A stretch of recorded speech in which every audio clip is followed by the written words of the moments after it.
Hello again, humans. It is I, Jim the Ape. And unfortunately, things have become rather busy once again, thus detracting from my free time to make YouTube content. So please forgive me if there aren't many new videos for a while. I have some ideas. Some of those ideas are collaborations, and collaborations take more time. So please understand my plight. I would greatly appreciate your patience. So anyway, I recently surpassed another arguable milestone of subscribers. 666, the number of the beast. Hail Satan! Yes, it's practically the number of blasphemy, for whatever reason, which is appropriate for an apparently devil-worshipping, hedonistic atheist such as myself. Thanks for that straw man, religious people. It's always fun to play around with that and joke about it. So, to celebrate the number of our Dark Lord subscribing to my channel, and to make up for the lack of new videos, I'm going to make the next part of this video an opinion dump for a bunch of recent events. First off, I wanted to give my opinion on the whole doxing issue regarding Atheism is Unstoppable, The Amazing Atheist, and my fellow talking gorilla, Naked Ape.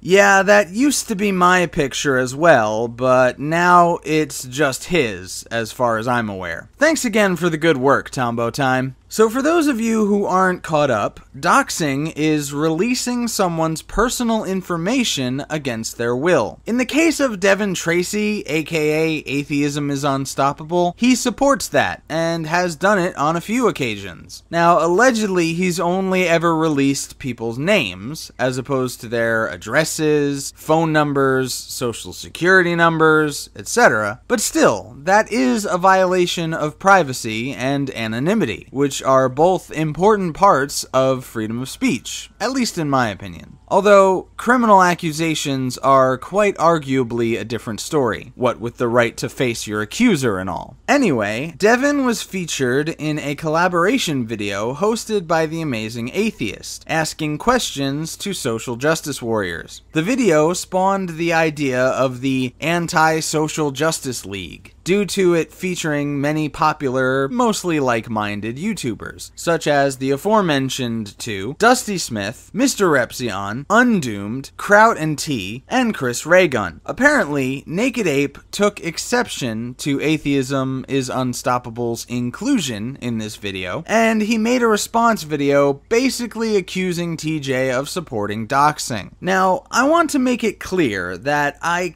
kind of agree with Naked Ape, insofar that Devin is guilty of doxing. He openly admits it, and like the douchebag that he is, he's fucking proud of it. However, I don't think that The Amazing Atheist is guilty by association. I think he's free to make videos with whomever he pleases. And if you watch the video in question, I didn't find anything objectionable about the questions posed by AIU. I wouldn't say that TJ supports doxing, considering he's explicitly stated that he doesn't, but I do agree that he is supporting an out-and-out doxer, both financially and through his association. But I'm not going to condemn him for that. It's just something I personally wouldn't do. I don't really want to give Atheism is Unstoppable any kind of attention, positive or negative. I don't watch his videos, I don't subscribe to him on YouTube, I don't follow him on Twitter, I just ignore his videos and don't give them the time of day. And I would encourage you all to do the same if you agree with me that he's a scumbag. Because even negative attention ultimately benefits Devin, arguably more than positive attention. He feeds off of it, and he uses it to make more insufferably petty attacks on people. So, appropriately moving on from that, I wanted to now talk about the Corinne Gaines situation. Now, it's ironic that I just recently made a response video to 23 ways you could be killed for being black in America, because you can bet the farm that if this happened before that propaganda piece was made, this case would have been mentioned in it. They probably would have gotten Halle Berry or someone like that to come on camera for 2 seconds and say some shit like, "Staying at home with your kids," followed by sad piano chord and this woman's picture. But that's not really appropriate. Now, it may be the case that this woman tried to martyr herself to further the cause of Black Lives Matter and other paranoid cop-hating groups, but that doesn't make her a saint. In fact, it's terrifying to listen to the videos she posted on social media, telling her children that cops are trying to kill them and not to trust them because even when they're being nice, they're still evil. They're still out to get you. It's nothing short of ideological indoctrination of quite possibly the worst kind, because it divides people and necessarily paints an entire group as the enemy. That is exactly the kind of thinking that draws the battle lines for a fucking civil war. The fact of the matter is, she wasn't killed for being black. She was killed because her Black Lives Matter style anti-cop paranoia caused her to act irrationally and dangerously. She barricaded herself in her home, pointed a gun at police, and used her son as a human shield. She brought her own death on herself through her erratic behavior and essentially turned her insane rhetoric into a self-fulfilling prophecy. The real tragedy in this case is the fact that at least one more child will now grow up without a mother and will most likely grow to hate all cops just as much as she wanted him to, because after all, they killed his mother. And it is very difficult for people to admit when their family members are guilty of criminal action. Hence the denial that is the "didn't do nuffin" defense. That usually starts with the family of the deceased. And now,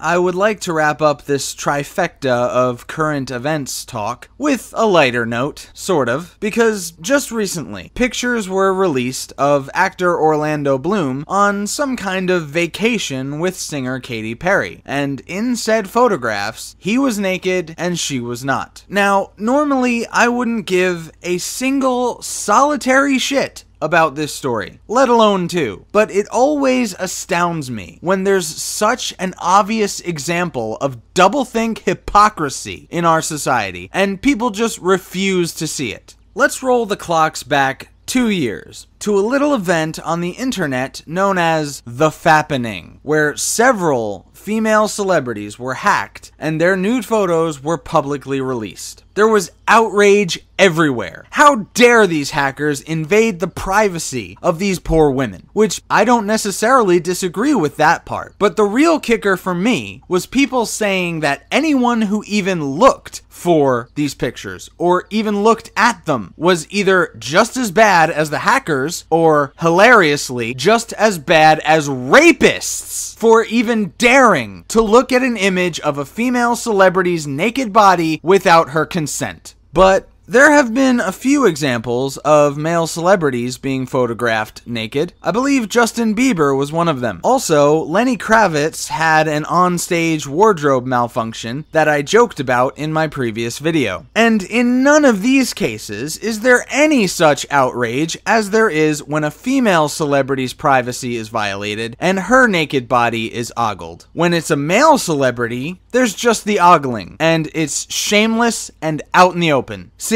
Female celebrity, some ogling, and a lot of shaming. Male celebrity, a lot of ogling, and no shaming. Sensing any inconsistencies yet? So yeah, there's a massive double standard in the media and in society in general. But to be honest, this hypocrisy is nothing new. So, now that that's out of the way, it's time to finally get to the Q&A segment. There's actually more questions in my 520 subs video than I originally thought there were. So, let's get right to them. Grima Lee asks, why do you want to take over the world? Because humans lock my kind in cages, let their idiotic younglings fall into the poorly secured enclosures, brutally murder one of our own in an effort to protect said child from its own ignorance, and then make sarcastic jokes about the killing on social media, turning it into a stupid internet meme. Not to mention all the unfair comparisons to racist celebrities, and all the misconceptions about throwing our own shit. Yeah, you humans have had the reins for far too long. It's time to let us steer this ship away from the iceberg it's headed straight for. Dwarven Centurion asks, what software and equipment do you use to create and animate yourself? Well, for the pictures and animations like the rim shot, you'd have to ask Tombo Time, because he does that stuff for me. The microphone I use is a Blue Yeti with a pop filter. I understand that's become something of a cliche on YouTube. Understandable, since it's a relatively affordable mic with good audio quality. I record my audio onto a program called Acoustica Mixcraft 5 and edit it down for time. Then I use Sony Vegas Movie Studio Platinum 13 to set the pictures to it, and if it's a response video, I render that and then move on to final editing, where I cut that together with the video I'm responding to make the finished product.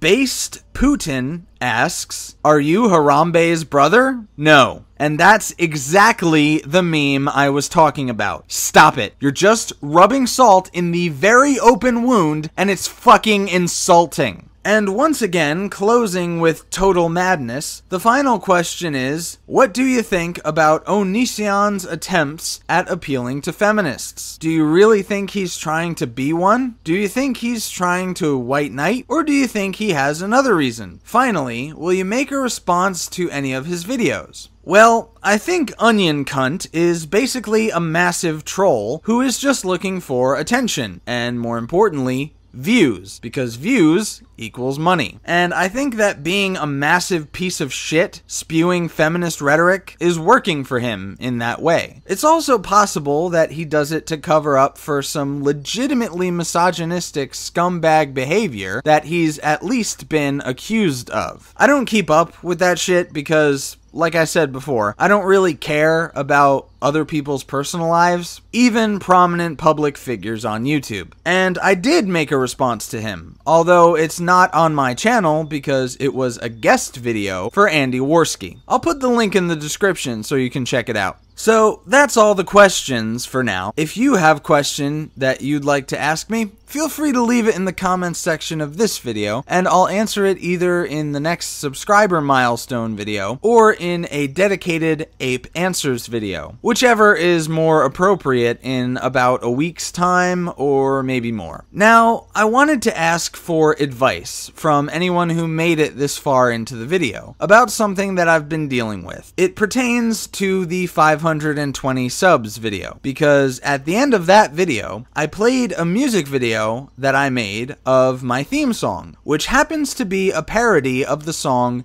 Code Monkey by Jonathan Coulton. That's the instrumental that plays as the outro to all of my videos. But apparently, using a 40-second instrumental clip with nothing over it is perfectly okay, but using the full instrumental with terrible singing over it is not. See, the video got a copyright notice on it, not dissimilar to the one I got on the Lacey Green video. It says it's been monetized by the claimant, and that there's basically no other restrictions or penalties put on the video as a result. The reason I'm seeking advice is because I've looked at some articles about copyrighted content and parody and fair use from sources that have some legitimacy, i.e. a law degree, but it's still just so convoluted and difficult for the average person to understand that I honestly don't know if I'm in the right or wrong here. I read something that said basically parodying a few lines for about a 30-second clip is usually okay, but doing a full song parody is less likely to be ruled as fair use. It's said that Weird Al actually seeks permission from the original artist before he makes his parodies. So, I don't know. And the thing is, I filed a dispute against this claim. In it, I put the following in the description box. Quote, "My use of the song Code Monkey is transformative as a parody. It repurposes the song as a theme song for my YouTube channel, making specific references to the kinds of response videos I do. Not only that, but it arguably parodies the original song by turning an anthem about someone who works at a real job in an office into a song about the hobby of making videos on YouTube, which is considered by many outsiders to not be a real job. I used the original instrumental to create said parody only because I lack the skill and resources to recreate the instrumental parts. However, I still believe the parody falls under fair use as it does not affect sales of the original song. It is entirely different in purpose and meaning. As a side note, I gave due credit in the description that the song was, indeed, a parody of Code Monkey by Jonathan Coulton. End quote. And I was thinking the claim would just be lifted like the Laci Green one was, but it was rejected. And I think it might have something to do with the fact that I used the official instrumental to make my parody, so I don't really know what to do next. Unfortunately, the theme song that I was planning on using as a recurring theme on my channel is now in question. I wanted to upload the music video as its own video and maybe make that my channel trailer, but that's unlikely now. If I was going to use it in multiple videos, I would use a shorter clip of it, but then would that mean that every single one of those videos would get flagged and monetized by TuneCore Publishing? I don't want that fucking headache. I've thought of a few potential solutions, and I'd like to run them by you, my audience. One is that I do an a cappella rendition of the song, since I lack the skills or the equipment to recreate the song's instrumental in a transformative way. Another one that is basically just a long shot is I could contact Jonathan Coulton himself via email and see what he might have to say about it, if indeed he would even see the email, much less respond to it. Yet another option would be if one of you fine folks was musically inclined enough to be able to produce for me either a cover version of the parody song I already made, or to come up with an original theme song for my channel. I would be open to any such content being created by my fans, but I'm not so presumptuous as to assume that it will happen simply because I ask for it. And perhaps last on my list of alternatives to grinding it out in a dispute-laden legal battle is the most costly option of all. You see, my YouTube hero and primary inspiration, Dr. Randomercam, has as one of his Patreon rewards that he will cover any song you like and send it to you if you pledge him $50 per video. And given that he sometimes makes as many as 9 videos in the span of a month, I'm not so sure I can afford that. As much as I would absolutely love for my channel's theme song to be done by him, I don't know if that's financially feasible. So, as much as I hate to shill myself out like an e-begging digital crack whore, I must admit that donating to my Patreon, even in small amounts, would bring me closer to being able to pay that support forward to the good doctor, as well as hopefully getting a reusable theme song for my videos.